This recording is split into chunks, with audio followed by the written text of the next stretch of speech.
Meus prezados e queridos irmãos da TV Caminho Livre, graça e paz do Senhor Jesus. Bom, com base no meu último vídeo, onde nós procuramos falar um pouco mais sobre a questão de livre-arbítrio versus livre-agência, ou livre-agência versus livre-arbítrio, evidentemente que as pessoas continuam discordando, né? Muitas continuam discordando, e isso é normal, né? Eu acho que a gente nunca vai conseguir vencer, superar esses questionamentos, né? Tanto de uma parte quanto de outra, tanto daqueles que sustentam a posição de que o livre-arbítrio realmente existe no ser humano, quanto daqueles que creem na existência da livre agência e não do livre-arbítrio humano.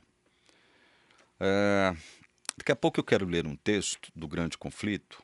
Eu já mencionei esse texto do Grande Conflito aqui em outras ocasiões aqui na TV Caminho Livre. Mas, diante de algumas objeções que a gente sempre recebe, né, eu gostaria de questionar algumas coisas. Eu não trouxe meu óculos aqui, mas vou tentar gravar sem os meus óculos. Acabei esquecendo os meus óculos. Então vamos lá. Quero fazer algumas perguntas que eu penso ser perguntas honestas acerca dessa questão do livre-arbítrio. Evidentemente, eu vou perguntar para você, com todo respeito, tá? Eu não estou aqui com chacota, nem com deboche, nem com sarcasmo, não. Eu vou perguntar a você que crê na existência do livre-arbítrio humano, tá? Vamos lá. Se possuir o livre-arbítrio significa que você é senhor de sua livre vontade, manifesta em suas decisões e escolhas, eu pergunto a você: por que você não deixa de pecar? Você não possui livre-arbítrio? Se você possui o livre-arbítrio, isso significa que você é senhor de sua livre vontade. Manifesta onde? Em suas decisões e escolhas. Por que você não deixa de pecar, então? Já que você possui o livre-arbítrio e isso significa ser senhor de sua livre vontade. Veja, não estou fazendo essa pergunta com deboche, tá? Foi mais ou menos essa mesma pergunta que eu fiz no vídeo anterior acerca dessa questão. Bom, vamos lá. E se você comete pecado porque tem livre vontade de pecar, eu pergunto: quem deve ser responsabilizado pelo seu pecado voluntário e consciente? O diabo ou você mesmo? É uma pergunta honesta, especialmente diante do texto que eu vou ler daqui a pouquinho, do Grande Conflito. Eu vou repetir essa pergunta aqui. Se você comete pecado porque tem livre vontade de pecar, quem deve ser responsabilizado pelo seu pecado voluntário e consciente? O diabo ou você mesmo? Se você for minimamente honesto, você terá que assumir a responsabilidade pelo seu pecado, não é verdade? Ok. Continuando, estou perguntando para você que admite a existência do livre-arbítrio, né? E se pela própria livre vontade você deseja e requer o perdão de Deus, não seria isso um reconhecimento de sua própria culpa pelo pecado cometido? Mais uma pergunta honesta. Caso você negue a outra pergunta, a pergunta anterior. caso você negue a responsabilidade, né, pelo seu pecado. Então, se você assume a responsabilidade pelo seu pecado, significa que, pela própria livre vontade, você deseja e requer o perdão de Deus. Na verdade, é justamente por isso que você deseja e requer o perdão de Deus, por reconhecer a sua responsabilidade no pecado cometido. Na verdade, isso? Muito bem. A Bíblia diz que Deus perdoa o pecado, embora não inocente o culpado. Êxodo 34:7. Isso significa que Deus não poderia perdoar o seu pecado com base em você mesmo. Mas, ao se arrepender e requerer o seu perdão, ou seja, o perdão de Deus, Ele, Deus, só poderá perdoá-lo com base nos méritos do sangue de Cristo, que, ao morrer na cruz, assumiu a sua culpa, a sua condenação e a penalidade que caberia a você. Contudo, o perdão só será aplicado se você reconhecer pela fé que Cristo fez tudo isso em seu lugar, cumprindo a exigência da lei que requer a morte do pecador culpado. Desse modo, o pecado é eliminado. Por que o pecado é eliminado mesmo? Vamos ler aqui, 2 Coríntios 5:21. Acho que eu vou dar conta de ler sem os meus óculos aqui, com a ajuda dos meus braços. Vamos lá, 2 Coríntios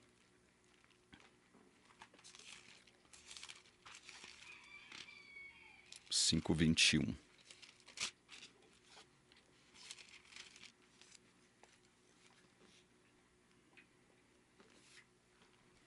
O texto diz assim: aquele que não reconheceu, aliás, aquele que não conheceu o pecado, Deus o fez pecado por nós, para que nele fôssemos feitos justiça de Deus. Isso aí confirma o que eu acabei de expressar aqui acerca do perdão, acerca do fato de Deus não inocentar o culpado. Quem pecou foi você, não é verdade? Você é culpado. Quando você pede perdão a Deus, você implicitamente e explicitamente está reconhecendo isso, né? De dois modos você reconhece isso. Não, eu sou culpado pelo meu pecado, por isso eu estou requerendo o perdão de Deus. Mas como Deus não inocenta o culpado, ele só poderá perdoá-lo com base nos méritos do sangue de Cristo. Só que tem um detalhe. Para isso acontecer, você precisa reconhecer pela fé que Cristo, ele assume a sua culpa, ele tem que obrigatoriamente assumir a sua culpa, ou seja, assumir o seu pecado. Ao assumir o seu pecado, ele assume a sua culpa, assume a sua condenação e a penalidade que caberia a você. Você tem que reconhecer tudo isso pela fé.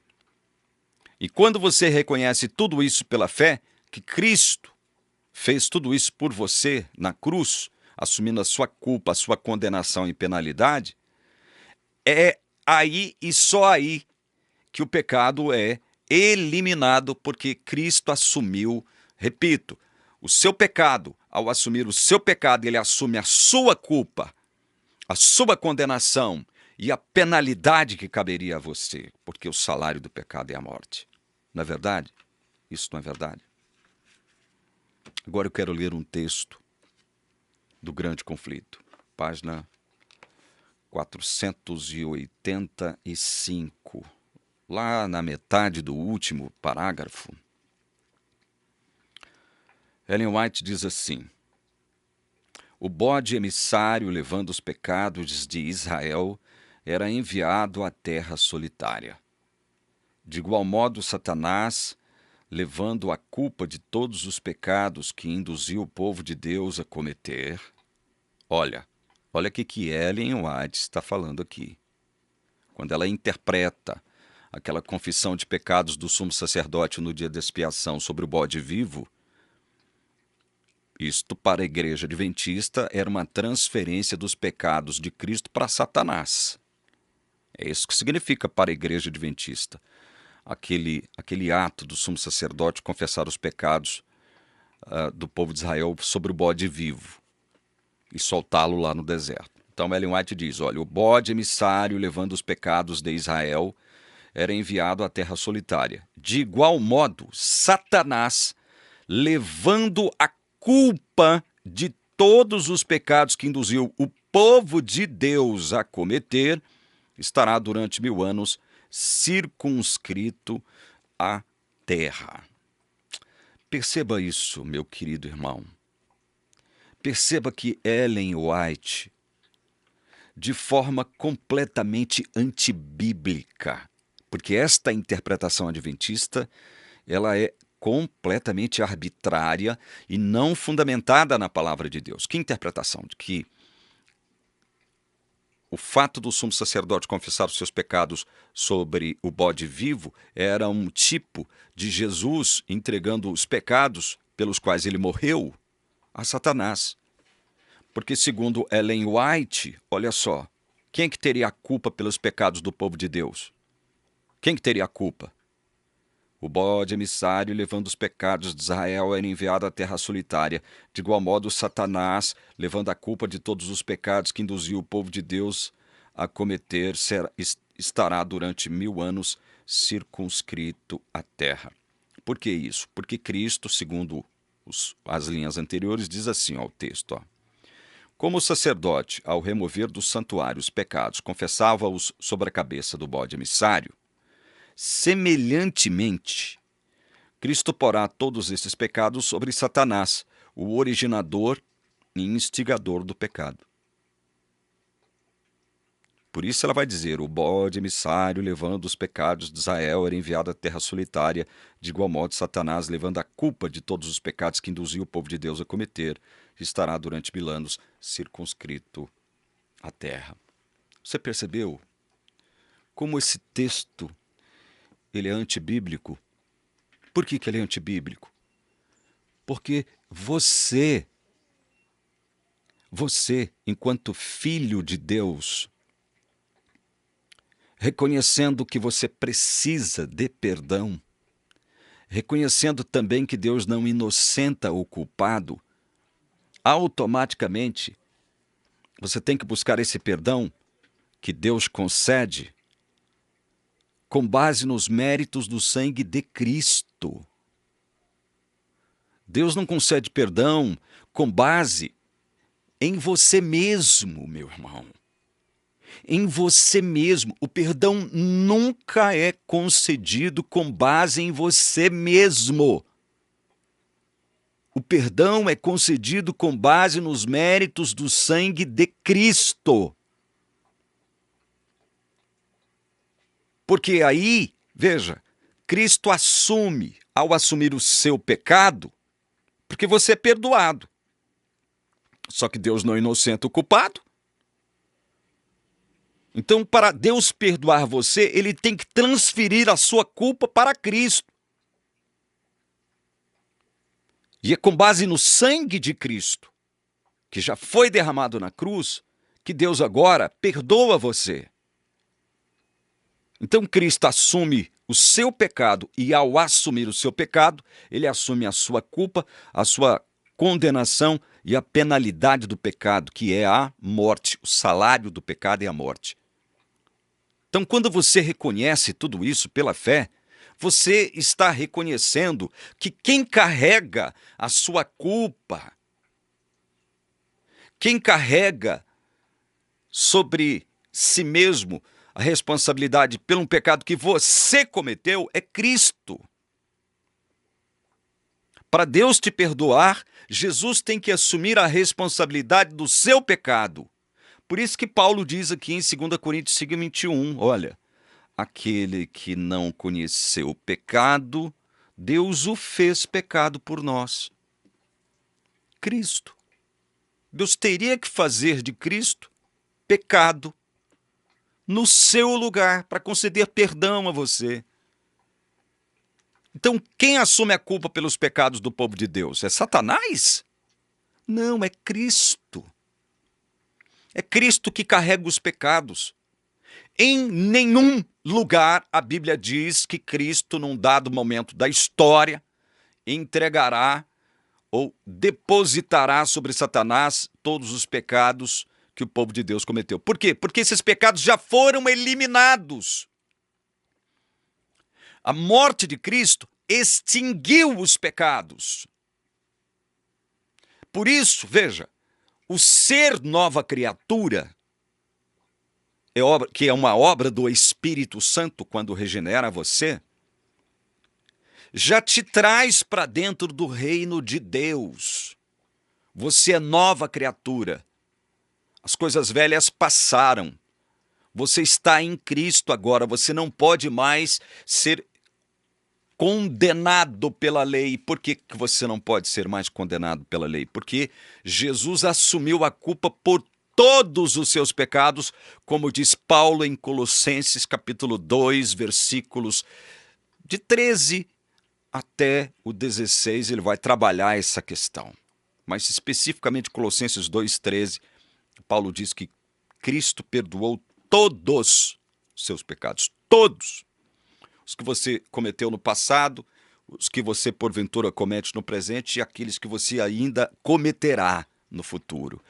Todos os seus pecados. Do contrário, você não poderia ser tido como nova criatura, já justificado diante de Deus. Se fosse do jeito que você pensa, eu passei pela a regeneração, fui salvo pela graça de Deus, porque Deus em Cristo perdoa os meus pecados, só que agora eu tenho que tomar cuidado.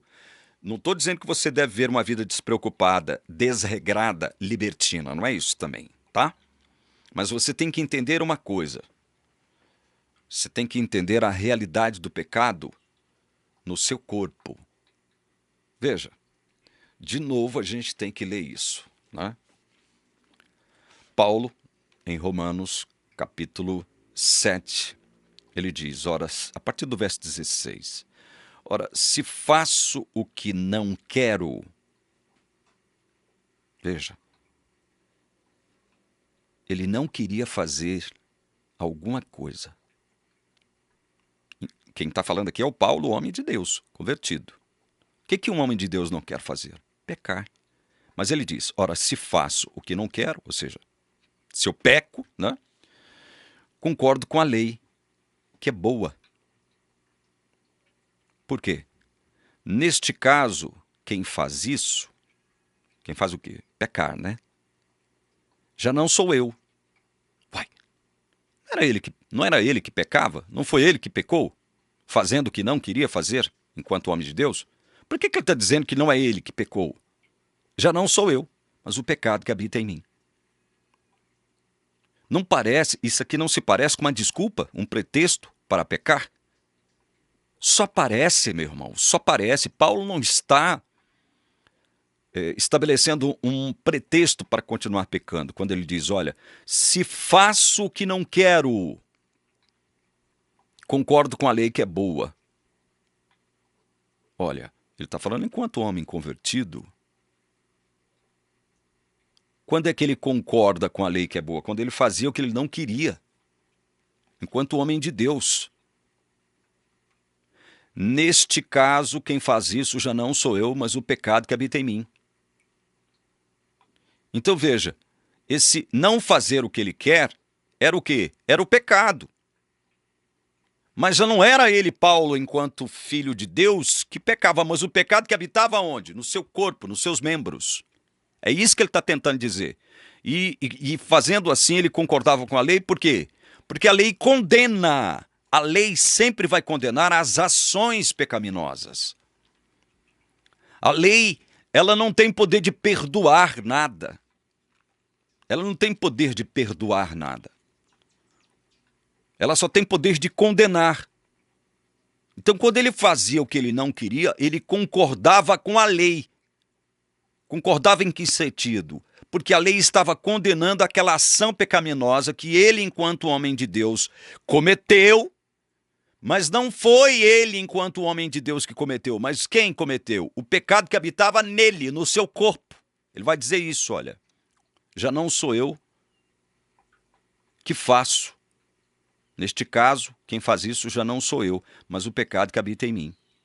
Aí no verso 18 ele vai dizer, porque eu sei que em mim, isto é, na minha carne, não habita bem nenhum, pois o querer o bem está em mim, mas não o realizá-lo. Se Paulo possuísse o livre-arbítrio, ou seja, se ele fosse senhor de sua livre vontade, como preconiza a existência do livre-arbítrio, você acha que ele teria condições de dizer isso aqui? Porque eu sei que em mim, isto é, na minha carne, não habita bem nenhum, pois o querer o bem está em mim, não realizá-lo. Você acha que ele poderia dizer isso aqui, se ele possuísse livre-arbítrio? Ele está dizendo que na sua carne não habita bem nenhum. Essa é a razão pela qual não era ele, enquanto homem de Deus, que pecava, mas a sua carne, o seu corpo, que pecava. O pecado estava nele. Ele deixa claro no verso 17. Quando eu faço o que eu não quero, enquanto homem de Deus, esse homem de Deus, quem está acrescentando sou eu. Não sou eu que faço, mas o pecado. Ele está atribuindo a culpa das suas ações pecaminosas, enquanto homem de Deus, ao pecado. Não a ele, enquanto homem de Deus. Porque enquanto homem de Deus que ele já era, ele já havia, como ele diz aqui no próprio capítulo 7, ele já havia morrido para a lei. Ele já havia morrido para a lei. Verso 4 de Romanos 7. Assim, meus irmãos, também vocês morreram para a lei por meio do corpo de Cristo.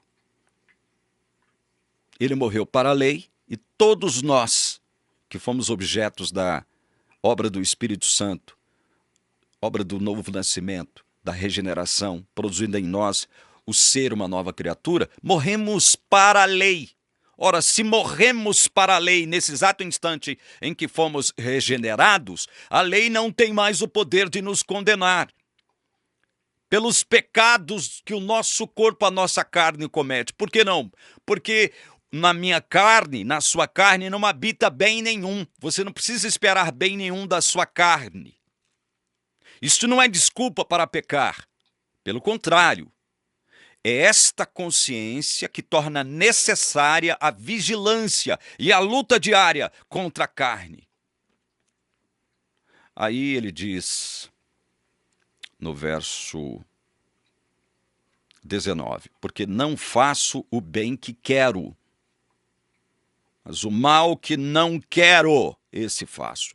Alguém com livre-arbítrio poderia dizer isso? Ele quer fazer o bem, mas não tem o poder de fazer o bem. Ele quer fazer, mas não tem o poder. Ele acaba caindo aqui ou ali, acaba caindo, acaba fazendo o mal que ele não quer. Aí no verso 20 ele repete, olha, mas se eu faço o que não quero, enquanto homem de Deus, né? Já não sou eu quem o faz, e sim o pecado que habita em mim. Perceba que ele repete isso 2 vezes aqui, nesse trecho, entre o verso 16 e o verso 20. 2 vezes ele afirma isso. Vocês acham mesmo que Paulo estava procurando estabelecer um pretexto para sair por aí pecando? Claro que não. No capítulo 6, o capítulo 6 de Romanos, ele é basicamente expresso em termos de advertências, exortações, conselhos, orientações, para que a gente continue lutando contra a carne, tentando vencer os atos pecaminosos da carne. É lógico que ele não está procurando um pretexto para sair por aí pecando. Verso 20. Verso 20. Verso 21. É isso mesmo, 21? É, 21. Assim encontro... Eu estou sem óculos. Assim encontro esta lei. Olha, ele está falando que encontra uma lei. Quando quero fazer o bem, o mal reside em mim. Quando quero fazer o bem, o mal reside em mim. Segundo o homem de Deus, aqui, ele quer fazer o bem. Mas ele encontra uma lei, que deve ser interpretada aqui como uma espécie de força, de poder, afirmando que o mal reside no seu corpo. Por isso que ele vai dizer aqui no verso 22, porque segundo o homem interior, tenho prazer na lei de Deus. Segundo o homem interior. Por que ele diz isso? Segundo o homem interior. Por quê? O Espírito Santo, ao operar em você a obra da regeneração, ele introduziu em seu ser aqui a vontade preceptiva de Deus expressa nas suas leis. Todos os princípios morais foram introduzidos pelo Espírito Santo dentro de você. Esse é um fundamento da nova aliança. Então é por isso que ele diz, segundo o homem interior. Não é segundo o homem exterior. É segundo o homem interior. Ele tem prazer na lei de Deus. Ele encontra alegria, satisfação na vontade de Deus. Verso 23. Mas vejo nos meus membros, melins no grego, outra lei que guerreando, olha, a guerra. Você vê que ele não está passivo aqui nessa história pelo fato do seu corpo cometer pecado. Ele não está em paz com isso, não. Há guerra. Mas vejo nos meus membros outra lei que, guerreando contra a lei da minha mente, veja, guerreando contra a lei da minha mente. As leis de Deus foram introduzidas dentro de você, aqui, ó. O seu coração, a sua mente, pelo Espírito Santo. Então há uma lei dos membros lutando contra a lei da minha mente que me faz prisioneiro da lei do pecado, que está nos meus membros. Existe uma lei do pecado que está nos seus membros. É como ele diz, em mim, isto é, na minha carne, não habita bem nenhum. O mal está aqui, o pecado reside aqui, em mim, que me faz prisioneiro da lei do pecado. Esse pecado, essa lei que o força, que produz uma guerra nele mesmo, em si mesmo, o torna prisioneiro da lei do pecado. Porque aqui nos membros, o corpo só quer pecar. Aqui não, aqui você já é homem de Deus e se satisfaz em cumprir a vontade de Deus expressa nas suas leis. As suas leis, as leis de Deus estão dentro de você.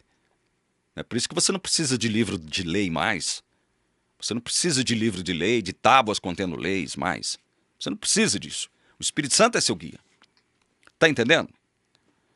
Então, perceba que aqui no verso 23, enquanto o verso 23 vai nos levar a algumas deduções lógicas a partir do entendimento real dele. Verso 24. Miserável homem que sou, quem me livrará do corpo desta morte? Está vendo? Que ele faz uma separação entre mente e corpo. Mente e corpo. Na mente você é filho de Deus, você não quer pecar. Você sente prazer na lei de Deus. Você sente alegria na lei de Deus. Sente satisfação na lei de Deus, na vontade preceptiva de Deus. Você se alegra com isso. Mas o seu corpo não. Por isso que ele está perguntando no verso 24. Miserável homem que sou, quem me livrará do corpo desta morte? Do corpo, do soma desta morte. Aí no verso 25, ele arremata. Graças a Deus por Jesus Cristo, nosso Senhor. Em outras palavras, ele está dizendo que quem o livrará do corpo desta morte é Jesus Cristo. Só ele poderá nos livrar do corpo desta morte. Quando mesmo? Quando ele voltar. Nós vamos ver isso aqui agora.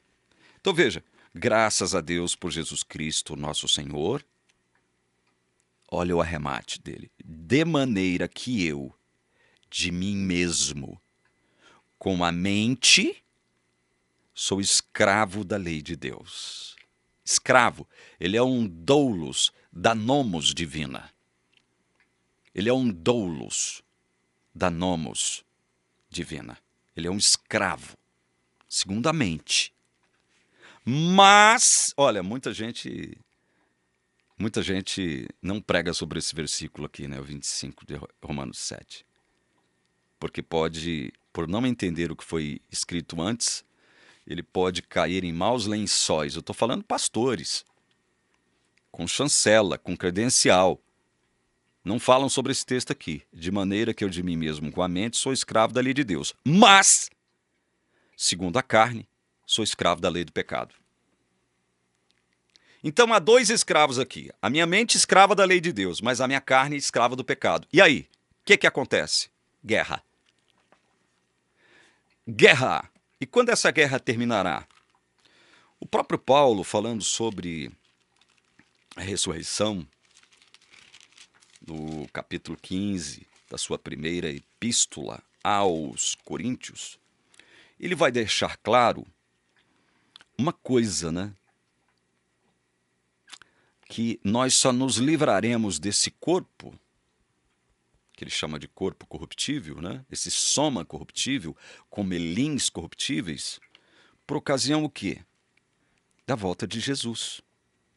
Ele diz, porque é necessário, 1 Coríntios 15, 53 em diante, porque é necessário que este corpo corruptível se revista da incorruptibilidade. Veja, o corpo, ele continuará sendo corruptível até a volta de Jesus. Ele continuará sendo corruptível até a volta de Jesus. Isso significa dizer que você vai continuar pecando contra a sua vontade, meu irmão. Você possui o livre-arbítrio? Possui mesmo. Pense bem antes de responder. Porque se você possui livre-arbítrio, significa que você é senhor da sua livre vontade. Então por que você não deixa de pecar? É necessário que este corpo corruptível se revista da incorruptibilidade e que o corpo mortal se revista da imortalidade. E quando este corpo corruptível se revestir de incorruptibilidade e o que é mortal se revestir de imortalidade, então se cumprirá a palavra que está escrita: tragada foi a morte pela vitória. Onde está, ó morte, a sua vitória? Onde está, ó morte, o seu aguilhão? O aguilhão da morte é o pecado, e a força do pecado é a lei. Graças a Deus que nos dá a vitória por meio de nosso Senhor Jesus Cristo. Não é por meio de você que vem vitória sobre o pecado. Porque o seu corpo é corruptível. E aí Paulo aos Filipenses,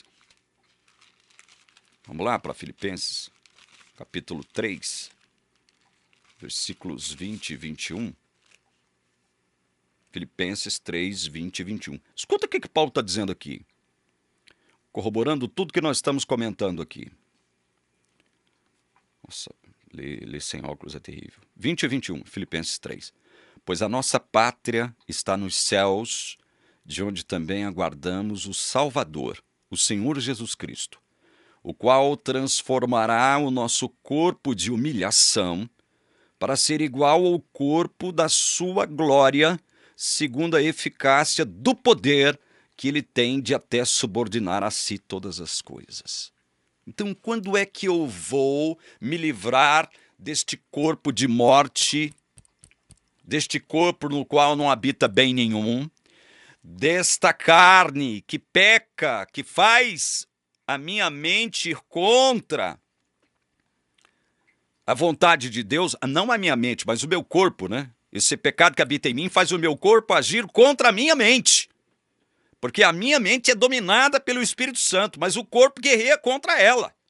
Quando é que eu vou me livrar desse corpo? Quando Jesus voltar e transformá-lo de corpo corruptível, de corpo mortal, de corpo de humilhação, em corpo incorruptível, em corpo imortal, em corpo glorioso, como o dele. Só aí.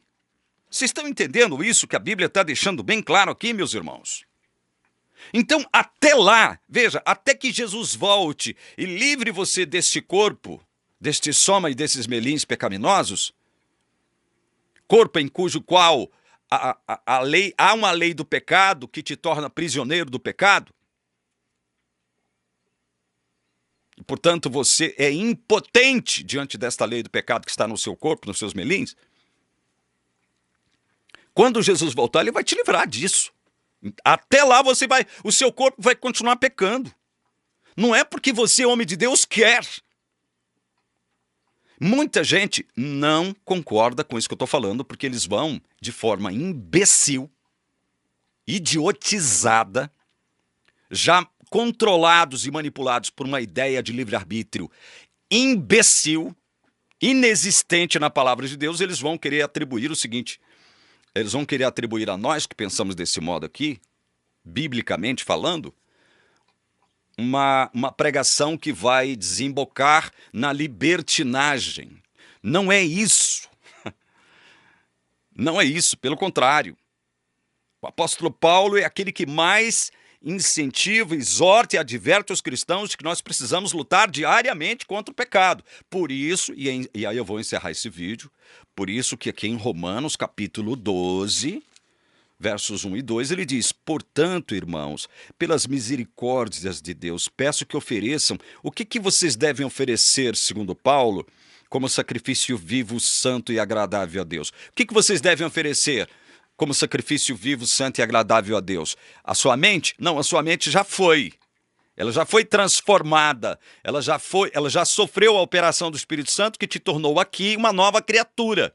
Você é nova criatura. Você foi justificado. Não por sua causa, mas por causa do que Cristo fez no seu lugar. Porque você é culpado. Alguém teria que assumir a sua culpa, condenação e penalidade. E você, pela fé, reconheceu que Cristo fez isso. Então, não é a sua mente que você tem que sacrificar. Veja, é o seu corpo que você tem que oferecer como sacrifício, mas é um sacrifício vivo. Não é se suicidar, não. Paulo não está convidando ninguém a se suicidar, a se matar.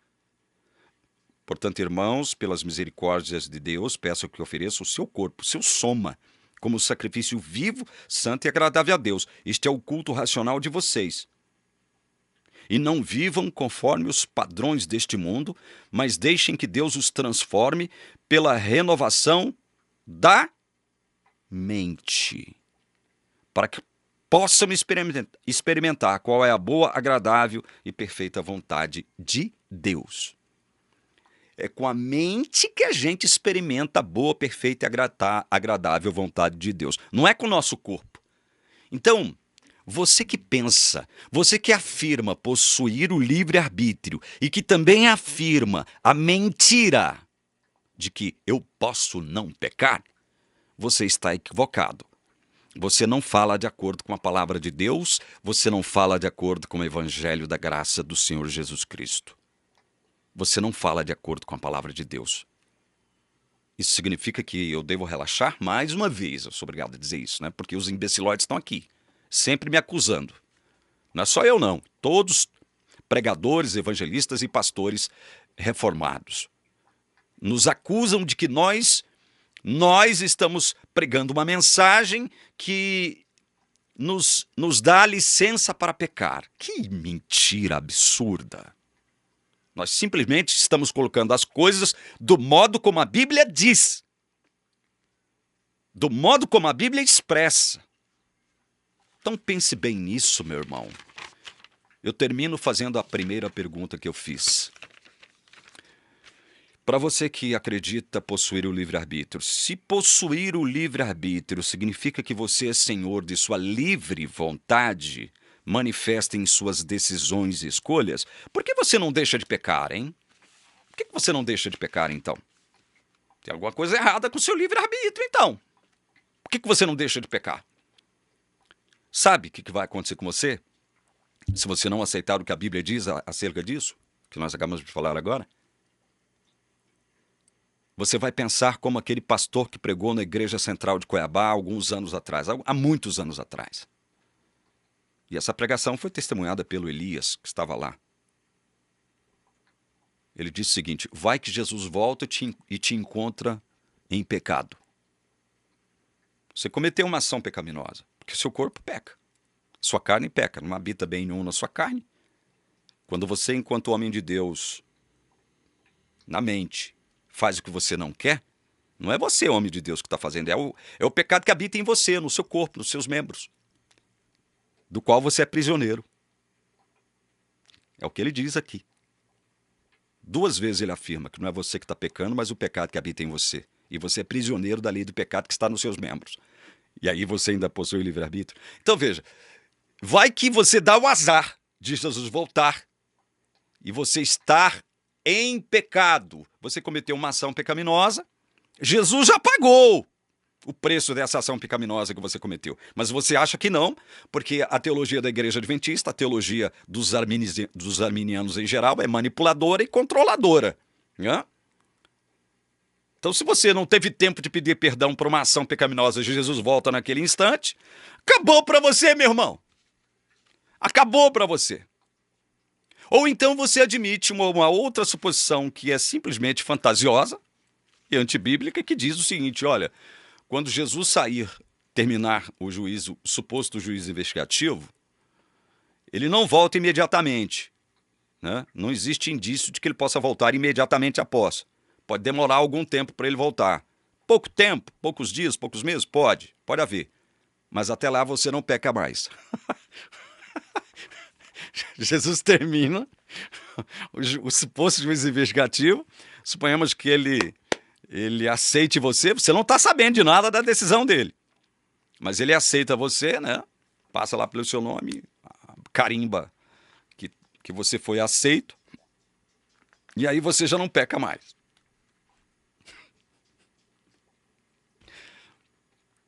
E se você cometer algum ato pecaminoso, significa então que você foi rejeitado por Deus, né?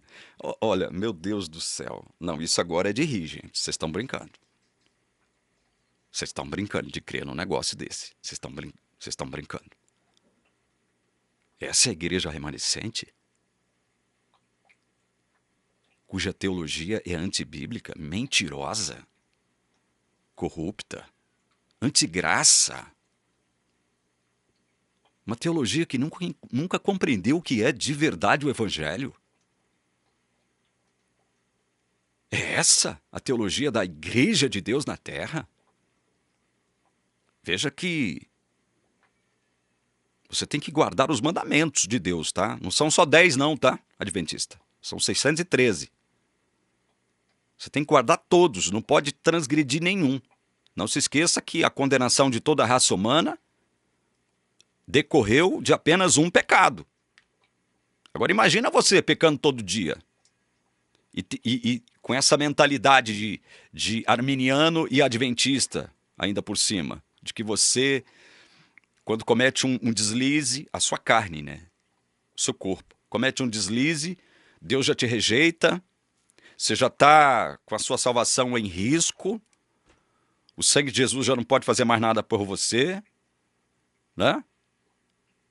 E aí você vai ter que se lembrar, veja, você vai ter que se lembrar de todo deslize, de todo pensamento,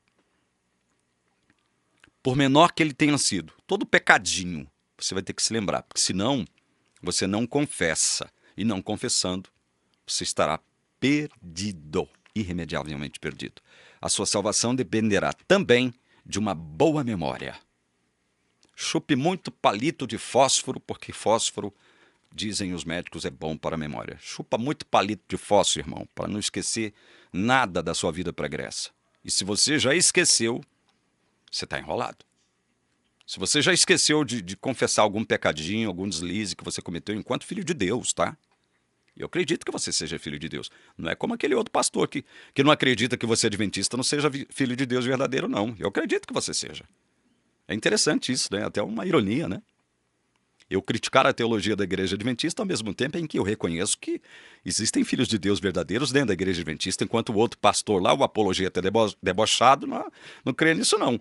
Na visão dele, que é arminiano, que é a mesma teologia que você defende, você está perdido. Ai, meu Deus do céu, depois vem falar da gente, reformado, calvinista, pelo amor de Deus. Nunca entendeu a teologia reformada, nunca entendeu o calvinismo de verdade. Vem cuspir no prato que come. Pelo amor de Deus, como é que pode? Nós vamos continuar falando sobre esses temas aqui, quer você queira, quer não, tá? Temas profundos, temas complexos. Nós não temos medo de trabalhar esses temas aqui, não. Temas sobre os quais a Bíblia fala, a gente está autorizado a falar. A gente não compreende muitas coisas que estão expressas na palavra de Deus. É normal, eu sou humano, você é humano, diante de Deus nós somos isso aqui, ó, uma partícula atômica de poeira cósmica, não? É normal que a gente não entenda tudo, mas aquilo que a gente puder entender, sobre isso nós vamos falar.